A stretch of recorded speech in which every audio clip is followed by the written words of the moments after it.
반가. 안녕하세요. 공인중개사법 박용덕입니다.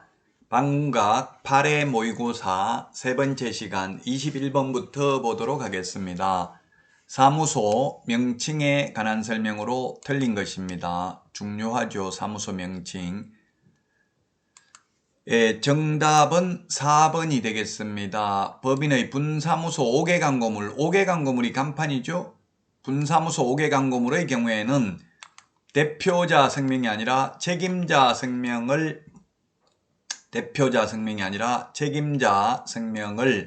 인식할 수 있는 정도의 크기로 표시를 해야 됩니다. 따라서 4번이 틀렸습니다. 주된 사무소는 대표자, 분사무소는 책임자죠. 4번이 답이고요. 5번 등록관청은 명칭 규정을 위반한 사무소 간판 등에 대하여 철거를 명할 수 있고, 이 경우 그 명령을 받은 자가 철거 명령을 이행하지 아니한 경우에는 행정대집행법입니다. 행정대집행법에 의해서 대집행할 수 있습니다. 4번이 정답이 되겠고요. 다음은 22번 문제 보겠습니다. 22번. 가태료, 이런 문제도 10문제 이상 시험에 출제되었습니다. 이런 패턴의 문제가 옳은 것인데, 기억을 보면은 성실 정확하게 설명하지 아니한 경우 등록관청이 500만원 이하의 가태료를 부과합니다. 그 다음에 미연에 연수교육을 받지 아니한 경우는 등록관청이 아니라 시도지사죠. 자격증 미반납도 시도지사입니다. 그 다음에 모니터링 100만원 이하의 가태료가 아니라 500만원 이하의 가태료죠. 협회, 거래정보사업자, 정보통신, 서비스 제공자에 대한 가태료는 전부 500만원 이하의 가태료입니다. 전부 국토부 장관이 부과를 합니다. 그 다음에 디귿은 부당한 표시 광고하면 500만원 이하의 가태료 등록관청이 부과하고요. 협회에 대한 것은 전부 500만원 국토부 장관이 부과합니다. 협회는 오로지 500만원 이하의 가태료 하나밖에 없습니다. 따라서 22번에 정답은 3번이 되겠습니다. 가태료 부과징수 누가 하는지, 부동산 거래 신고 등에 관한 법률에서 가태료는 오로지 신고관청이 부과합니다. 그러나 우리 공인중개사법에서는 원칙은 등록관청이 부과하는데, 자격증 미반납, 연수교육 안 받으면 시도지사, 그리고 협회, 정보통신, 서비스 제공자, 거래정보사업자에 대한 가태료는 국토부 장관이 부과합니다. 협회, 거래정보사업자, 정보통신, 서비스 제공자는 500만원 이하의 가태료는 없습니다. 가태료는 전부 500만원 이하의 가태료고요. 협회와 정보통신 서비스 제공자에 대한 제재는 오로지 500만원 이하의 가태료밖에 없습니다. 거래정보사업자는 거짓정보 공개하면 1년 이하의 징역이나 1000만원 이하의 벌금도 있죠. 다음은 23번 문제 보도록 하겠습니다. 행정제재처분 효과의 승계. 요건 해마다 출제되는 건 아닌데요. 좀 어렵죠. 한 2, 3년에 한 번 정도 시험에 출제가 됩니다. 틀린 것입니다. 행정제재처분 효과의 승계. 쉽게 말하면 전과 기록을 가지고 다니게 하는 것입니다. 전과 기록을 가지고 다니는 건데, 정답은 4번이 되겠습니다. 4번. 폐업 신고한 날부터 다시 중개사무소 개설 등록을 한 날까지의 기간, 소위 폐업기간이 2년을 초과한 재등록개업공개사에 대해서 폐업 신고 전의 위반 행위로 인한 등록 취소할 수 없다 했는데, 2년이 아니고 3년입니다. 3년. 폐업기간이 3년을 초과하면 폐업 신고 전의 위반 행위로 인한 등록 취소할 수 없고요. 폐업기간이 1년을 초과하면 폐업 신고 전의 위반 행위로 인한 업무정지 처분을 할 수 없습니다. 그리고 업무정지는 폐업을 하지 않았다 하더라도 소위 제척기간, 그 사유가 발생한 날로부터 3년 지나면 업무정지 처분할 수 없죠. 행정제재처분 효과의 승계 법 제40조에 규정되어 있습니다. 정답은 4번이 틀린 정답이 되겠습니다. 다음은 24번 문제 보도록 하겠습니다. 정책심의위원회 소관사항에 해당하는 것을 모두 고른 것을 했는데, 정책심의위원회에 대한 기피 신청을 받아서 받아들일 것인지 여부 의결을 정책심의위원회에서 합니다. 물론 기피 신청이 대상이 된 위에는 그 심의 의결에서는 빠져야 되겠죠. 자, 그 다음에 니은에 국토부 장관이 직접 시험을 출제하거나 시행하려면 공인중개사 정책심의원의 의결을 거쳐야 됩니다. 그 다음에 부득이한 사유가 있어서 당해년도 시험을 시행하지 아니할 경우에도 정책심의원의 의결을 거쳐야 되고요. 그 다음에 리얼에 시험 시행기관장이 공인중개사 수급상 필요하다고 인정하여 선발 예정인원을 미리 공고할 경우 의결을 거쳐야 되죠. 미리 선발 예정인원을 공고하는 경우는 상대평가라는 이야기죠. 상대평가할 경우에도 정책심의원의 의결을 거쳐야 됩니다. 정부에서 앞으로 상대평가하겠다 이런 말을 하는데 법을 안 바꿔도 지금 현행법상 얼마든지 상대평가할 수 있죠. 정책심의원의 의결만 거치면 됩니다. 미음에 시험 시행기관의 장이 응시생의 형평성 확보 등을 위하여 최소 선발 인원 또는 응시자 대비 최소 선발 비율을 미리 공고할 경우에 공인중개사 정책심의원의 의결을 거쳐야 됩니다. 자, 따라서 옳은 것은 답 5번이네. 모두 다 공인중개사 정책심의원의 심의 의결사항이네요. 소관사항이 되겠습니다. 정답은 24번에 5번이 되겠습니다. 자, 다음은 25번 문제 보도록 하겠습니다. 자격 취소와 자격 정지에 관해서 옳은 것입니다. 자격 취소, 자격 정지 처분에 대해서 옳은 것.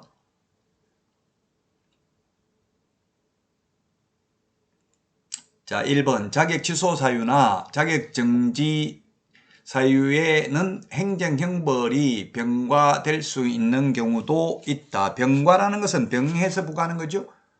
예, 맞습니다. 이게 자격증 양도되어 하면 자격 취소도 되고 1년 이하의 징역이나 1,000만 원 이하의 벌금이라는 행정형벌도 병과될 수 있습니다.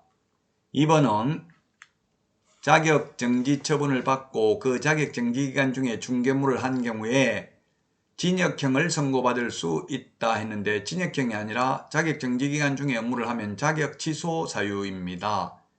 자, 그 다음에 보고는 7일 이내에 보고하는 게 아니라 5일 이내에 국토부 장관에게 보고하고 다른 시도지사에게 통지해야 됩니다. 자격 취소 처분을 한 경우. 그 다음에 부정한 방법으로 자격 취득하면 자격만 취소됩니다. 징역 벌금은 없습니다.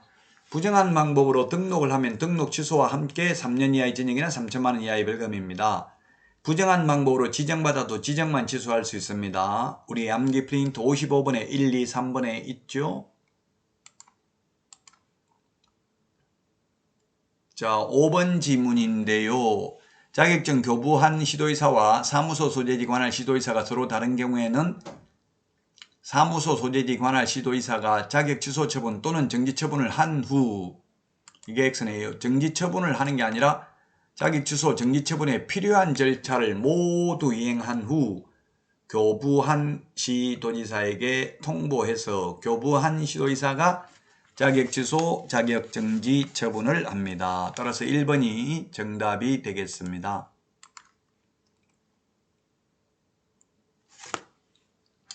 26번 문제입니다. 행정처분에 관한 설명으로 틀린 것입니다.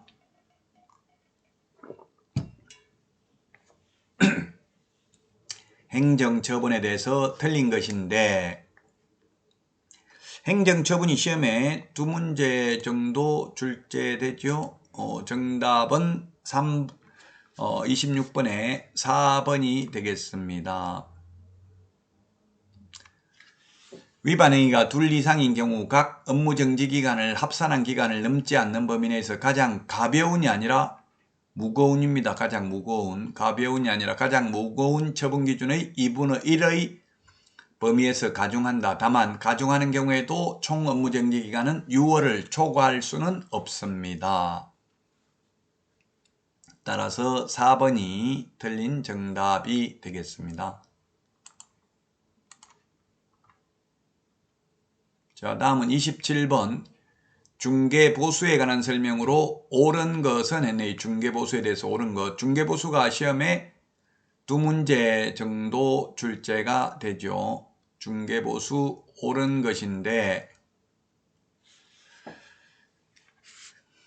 자, 기억을 보도록 하겠습니다. 중개보수 지급 시기는 개업공개사와 중개의뢰인 간의 약정에 따르되 약정이 없을 때에는 중개 완성된 날을 기준으로 하는 게 아니라 거래대금 지급을 완료한 날입니다. 중개 완성된 날은 계약 성립된 날이 되겠죠.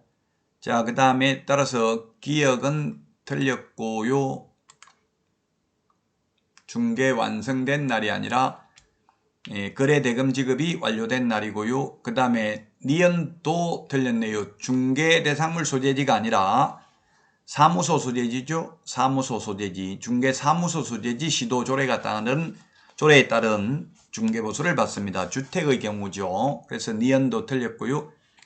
디귿은 맞네요. 동일 3번 들어가야 되죠. 동일한 중개상물, 동일 당사자, 매매를 포함한 둘 이상의 거래가 동일한 기회에 이루어져야 됩니다. 동일 3번 들어가야 됩니다. 동일이라는 말이 3번 들어가는 경우 매매에 대한 거래 금액만을 적용합니다. 자, 그 다음에 리얼도 틀렸네요. 주택의 면적이 2분의 1 초과가 아니라 2분의 1 이상입니다. 2분의 1 이상이면 전부 주택에 대한 보수를 적용하고요. 2분의 1 미만이면 전부 주택 외의 규정을 적용합니다. 자, 그 다음에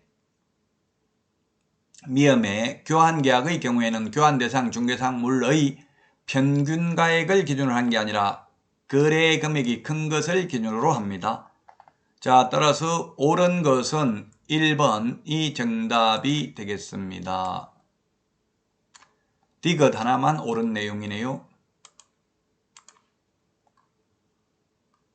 자, 다음은 28번 문제 보도록 하겠습니다. 28번 문제. 부동산 거래 신고 등에 관한 법률 설명으로 틀린 것입니다. 28번. 정답은 3번이 되겠네요. 3번. 법인 외의자가 실제 거래가격 3억 이상인 주택을 매수하는 경우에는 자금조달 입주계획을 신고해야 된다라고 했는데, 규제지역인 경우에는 금액과 상관없고요. 투기과열지구나 조정대상지역인 경우는 금액과 상관없이 자금조달 계획과 실입주 여부를 신고해야 되고요. 비규제지역인 경우에는 6억 이상이고요. 그리고 법인인 경우에는 지역과 금액과 상관없이 자금조달 계획, 입주계획을 신고해야 되고요. 다만 그 자금조달 계획에 따른 증빙자료는 법인이든 개인이든 투기과열지구인 경우에만 증빙자료 제출해야 됩니다. 따라서 3번이 틀린 정답이 되겠습니다. 다음은 29번 문제 보도록 하겠습니다. 주택임대차 신고에 대한 설명으로 틀린 것입니다. 29번 주택임대차 신고 올해 2021년 6월 1일부로 신설됐죠. 정답은 2번입니다. 주택임대차 계약의 신고는 특별시, 특별자치도, 시, 군, 경기도 관할구역에 있는 군으로 한정한다. 경기도로만 한정하는 게 아니라 광역시도 포함되죠. 경기도뿐만 아니라 인천광역시 옹진군, 강화군, 대구광역시 달성군, 울산광역시 울주군도 신고해야 됩니다. 단 광역시, 경기도 외의 군지역은 신고 대상이 아닙니다. 보증금 6천만 원 초과하거나 월차임 30만 원 초과하는 경우에만 신고 대상입니다. 주택법이 아니라 주택임대차보호법상 주택인 경우죠. 따라서 실제 주택으로 사용하면 오피스텔이나 생활형 숙박시설도 임대차 신고 대상이 될 수 있을 것입니다. 2번이 정답이 되겠습니다.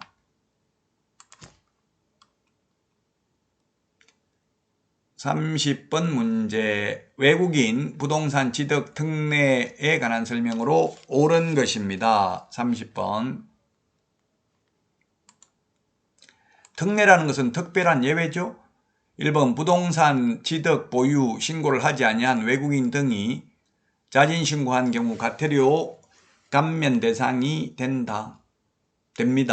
자진 신고해도 자진 신고해도 감면 대상이 되지 않는 것, 우리 암기 프린터 47번에 보면은 6개를 적어놨습니다. 47번에 거래하지도 않았는데 거짓으로 부동산 거래 신고한 경우, 해제하지도 않았는데 거짓으로 해제 신고한 경우, 거래대금 지급증명 자료를 제출하지 않는 경우, 거래대금 지급증명 자료 외의 자료를 제출하지 않는 경우, 30일 이내 부동산 거래 신고하지 않는 경우, 30일 이내 해제 신고하지 않는 경우에는 자진 신고해도 면제 감경 대상이 아닙니다.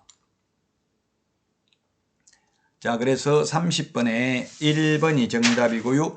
2번은 외국인이 매매계약을 체결한 경우에는 매매계약 체결로부터 30일 이내 신고입니다. 교환계약이나 증여계약은 60일 이내 신고가 되겠습니다. 그 다음에 신축, 증축, 개축인 경우에는 6월 이내에 신고해야 됩니다. 신고 의무가 없다 해서 X고요. 그 다음에 30일이 아니라 허가 불허가 처분은 15일 이내에 해야 됩니다. 자, 그 다음에 5번 보도록 하겠습니다. 5번. 외국인 등이 취득하려는 토지가 군문, 자, 야지역, 군사기지 및 군사시설 보호구역, 문화재 보호구역, 자연환경보전법에 의한 생태경관보전지역, 야생생물 특별보호구역에 있으면은 미리 국토교통부 장관 허가받는 게 아니라 신고관청, 시장군수구청장 허가받습니다. 국토교통부 장관이라고 해서 X가 되겠습니다. 군문자야. 우리 암기 프린터는 27번에 있죠. 따라서 정답은 1번이 되겠습니다. 자, 이번 시간 여기까지 하고 다음 시간에 찾아뵙겠습니다. 수고하셨습니다. 안녕히 계십시오. 안녕.